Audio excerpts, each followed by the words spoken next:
So guys, di ata karon diri sa Sea Cloud Mountain View Resort. Diri sa boundary na sa Davao ug Buda no sa diri sa kuan Kitaw-Taw last masuro ning kuan sa Kitaw-Taw. So it's a Japanese style resort. Isa na ha, patay lang. Oh, ikaw rin po. Pinala ba? Na may pakuntuan.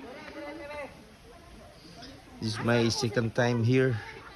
So ikaduha nato ni nga balik diri and last time atong pag-ani diri is tag 400 ang ilahang entrance fee pero karon gikunhod na og 150 so barato na ang ilahang entrance diri 150 na lang. So afford na kayo guys sa mga travelers. Tapong daw nga. Picture sa si Tapong daw. Mapay man po siya. Oh, di king. First day, paghubo ka uno. Sige, dadong. Ay, dong. Tapol. Ano na ipaghubo?